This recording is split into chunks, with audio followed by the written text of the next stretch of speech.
Have you ever been referred to as an old soul or mature for your age or wise beyond your years? If so, same. And I'm actually here to tell you that I've recently realized this has actually done me quite a disservice. So let me break down the reasons as to why, because I think this might help you overcome a pattern that has been completely limiting you and holding you back. And that is the fear of scraping your own knees. Before I dive in, I just want to quickly introduce myself. My name is Charlotte and I'm brand new to YouTube. This is my second video I have ever recorded, which is a perfect example of me scraping my own knees. Am I a little nervous about doing this? Well, kind of, but more so than anything, I'm really excited because I find that every time I show up and share a piece of myself that connects with somebody else, something else opens up. Like my life gets better, your life gets better, and we continue to grow together. So thank you for being here and let's get right into it. I went through so much of my younger years thinking that I could learn the lessons of others vicariously through them if I spent enough time with them,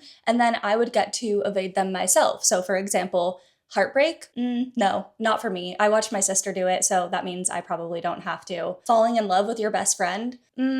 Probably not. I've seen other people go down this route and it seems like you really risk losing your friendship. And pursuing a career that you really love, well, I feel like there are examples in society where people do that and then they have to go back to getting a corporate job. So honestly, I'm just not even gonna try. This is how my internal dialogue sounded for a really long time, and it all comes down to this fear of scraping my own knees. So if you relate to this, I'm here today to break down why I think your life gets so much better. Like infinitely better when you start being willing to make your own mistakes and maybe fall from this pedestal of being wise beyond your years or mature for your age. At the end of the day, those titles only last for so long and we all end up aging out of precociousness, to use Haley Nauman's Substack title. So yeah, let's explore why maybe it's time to let go of these titles and start living your life. I'm gonna first start with this story of me walking into my thesis advisor's office when I was a senior in college. I sat down and had a stomach full of anxiety. I can literally remember this feeling of being so anxious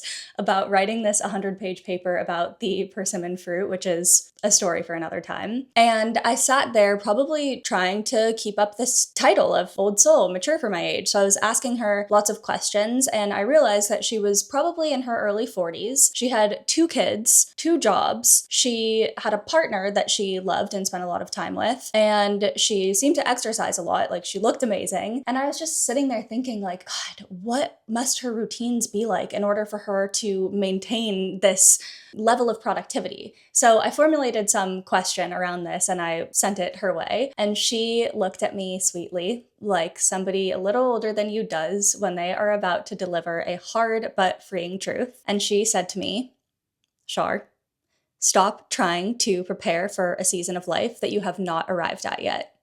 You are 21.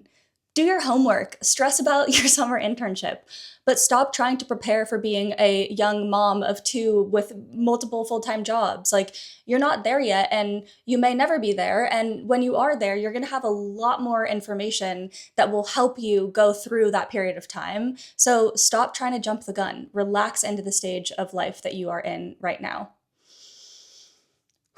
Yeah, that one stopped me in my tracks.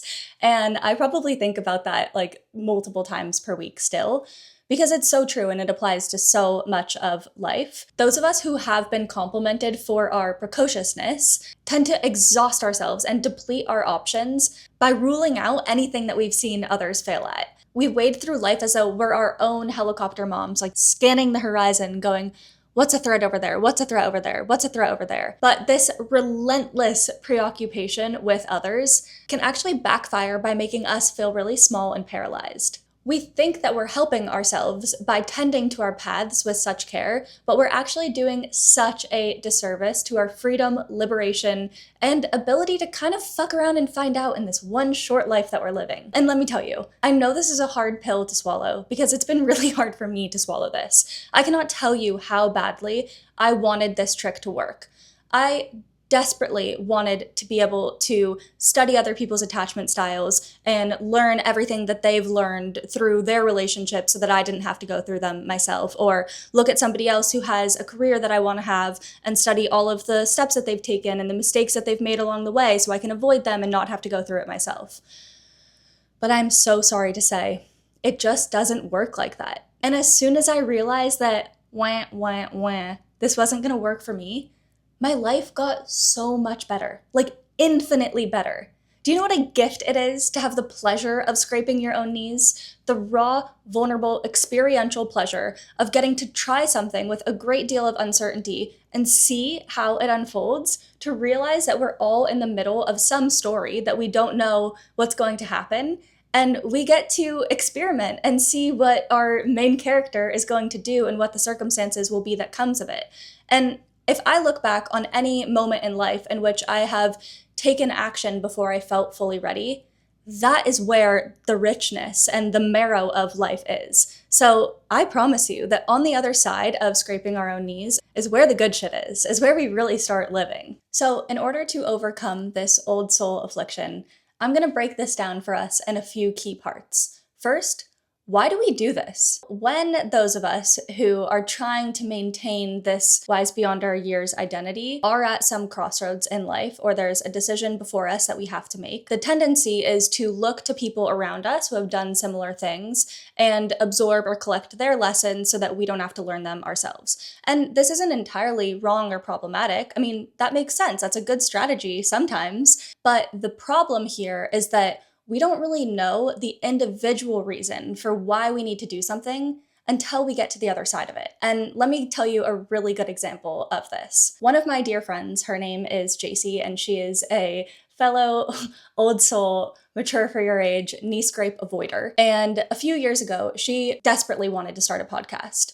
But there were so many people in her ear saying, the market's saturated, or you don't even know how hard this is gonna be. You're probably gonna quit sometime down the road. And she internalized some of that, but the fire to start this was burning so hot in her that she ignored it, and she ended up starting a podcast. And she went on to record 70 plus episodes before she quit. And so this part of her that was scanning the horizon before, going, what's gonna happen? Has anybody else done this before? Did they quit? Sure, that part could say, see, JC, I told you so. You never should have started this in the first place. I knew you were gonna quit at some point. She could listen to that voice, but it sounds ridiculous because it completely misses the point of why she ended up doing the podcast, which, by the way, she could only see once she got to the other side of starting it. And what she gained from that podcast was the number of life-altering conversations that she had, the confidence that she built in speaking on topics that she really cared about, the troves of people that wrote to her saying how much her words and everything that she stood for made them feel so much less alone, the business lessons that she learned, the resume that she built when she was applying to a job showcasing how invested she was in exploring mental health, and ultimately, her boyfriend. Their first conversation was about their shared love of podcasting. And had she never have started that podcast, they probably wouldn't have developed that initial connection that they did. So this just goes to show, we don't know why we start something until we get to the other side of it. So yeah, we can look to other people who have done the same thing, but our reason for why we need to do it individually is not captured by those other people's stories. We've got to scrape our own knees. We got to try it ourselves. So that brings me to my third point. How do we stop doing this? Well, first, we have to get over our tendency to see everything as so black and white. Because if you zoom in on any fear that you have, maybe you're at some crossroads in life or you're trying to make a decision, if you look at what is underneath that fear, there's usually this voice saying, you've only got two options, they both suck, and there are consequences for both. And let me give you a quick example of that, because I'm currently in a moment of transition where this is ringing really true, and I'm recording this for a reason. The big transition that I'm currently in is one in which I feel like all of my hobbies, my jobs, my career, my calling, all of these things are converging. And it's making me believe that my next chapter is probably going to look a bit different than the one that I'm currently living in. And so naturally, I'm experimenting a lot, and it is stirring up a lot of my good old loving fears. So for me, these two voices sound like this. On the one hand, there's a voice that says, you can become successful as a creative person by sharing more of yourself online, but the consequences of that is that you'll get swept up in the distractedness and vanity of social media, and you'll completely lose sight of the initial intention for which you started this. And then on the other hand, there's this part of me that says, Or you can fully lean into the coaching path that you're on and go out and get a roster of clientele through word of mouth. But if you spend so much of your time being so vulnerable with people, you will lose your passion for these deep probing conversations, and it'll rob you of your ability to be present with your friends and family and boyfriend, and that's really scary. But I hope you see what's wrong with this setup. I'm doomed to fail no matter how I proceed. But when I take a moment and I relax back into my wisdom, I can see that there are like 15 more options as to how this could turn out here, and all of them sound so much better than what I just laid out for you. For instance, I might find that if I take on a few more coaching clients and start working with them more regularly, I will have even more to share on here, and I will grow my online presence and be able to deliver these with even more frequency and quality. I may have multiple streams of income and actually get to live the life that I've dreamed of since I was a very little girl, instead of waking up each day in this constant state of paralysis by this moral conundrum that this part of me keeps getting myself in. So I use this example to show you what the fear of scraping your own knees voice sounds like. It sounds like there are only two options and they both suck and someone's already done it before you, so it's too late and you should not even try. How depressing. I don't want to listen to that voice for a minute longer. Instead, I would rather hear voices like this. Hey, there's another way of looking at that. What if you allow yourself to take a step forward and see what happens when you get to the other side? Or, did you know you can start and try something, and if you gather more information along the way, you can always adjust accordingly? Or, hey, have you ever thought back on all of the life experiences that you've had so far and seen that the best outcomes have come from the ones in which you took a leap before you were ready? God, how much better is that? I could listen to that voice all day, but the other one drives me freaking crazy. These more expansive voices are easy to listen to because they're true. They make my nervous system relax, which allows my intuition to come back online, and then I have so much more courage and room to grow. So the first step in this is to listen to better voices, invite some more voices online that help you make decisions instead of getting caught in this black and white thinking of, oh, if I do one thing, then I'm just going to be doomed forever. Like, no, you won't. You'll get more information, and like my thesis advisor said, then you'll be able to adjust accordingly, and by the time you arrive at the future circumstance, you will be better for having tried. And the second thing here, besides just listening to better voices, is to start taking action. I have suffered from this affliction of overly researching at every step of the way for my whole existence. Anytime I want to do something, my knee-jerk reaction is research. But what's been really cool about being in a relationship with somebody who thinks completely differently is that when I brought to him, again, using the coaching thing as an example, like, hey, I think my lifelong dream is actually to become a coach. What do you think about this? And he was like, this is awesome. Like, who do you think would be a good practice client?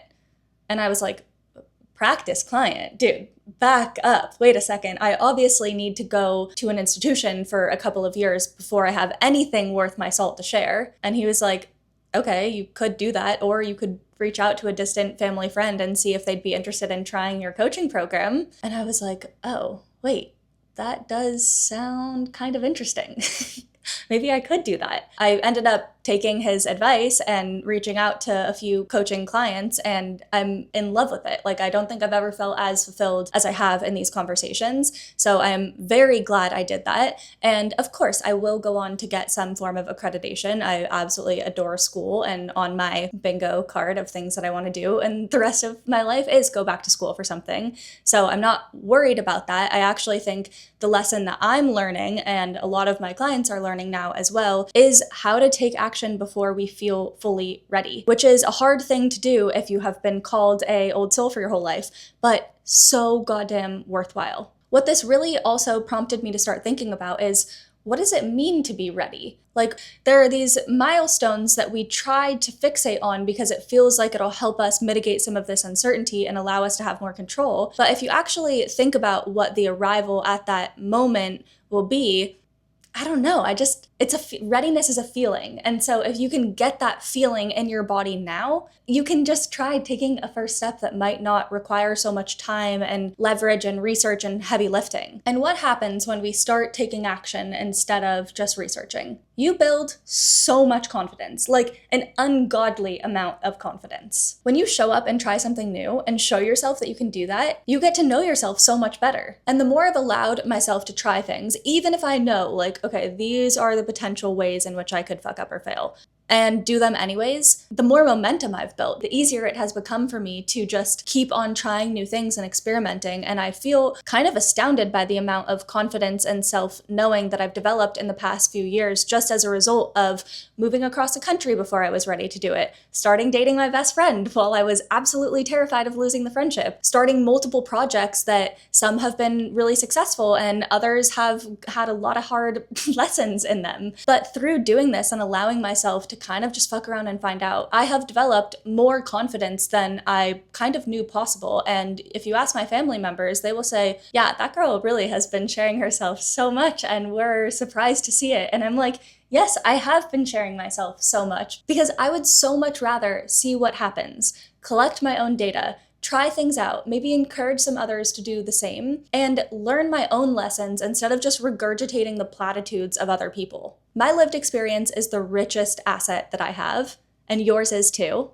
So trust that. And please, for the love of God, let's get over this fixation with maintaining this title of wise beyond our years. Because eventually we will turn 35, and no one is that impressed when you are 35 and you sound like you're 42. So let go of the chokehold of being called wise beyond your years. Ask yourself if your knee-jerk reaction in life sometimes is too safe, and when you're trapped in between two options, both of which sound bad and destined for failure, recognize that that is the fear of scraping your own knees voice coming online, and so pull back a bit. See if you can invite in or analyze what some other options might be. Listen to your intuition, trust yourself, and remember that if you are feeling battered around by these cultural sound bites or platitudes, like if it's too much too soon, it's too good to be true, or leap and the net will appear, but also don't quit your day job, you can hear that if the opposite of the truth is also sometimes true, then the only thing that's left for us is to go out and find what resonates with you.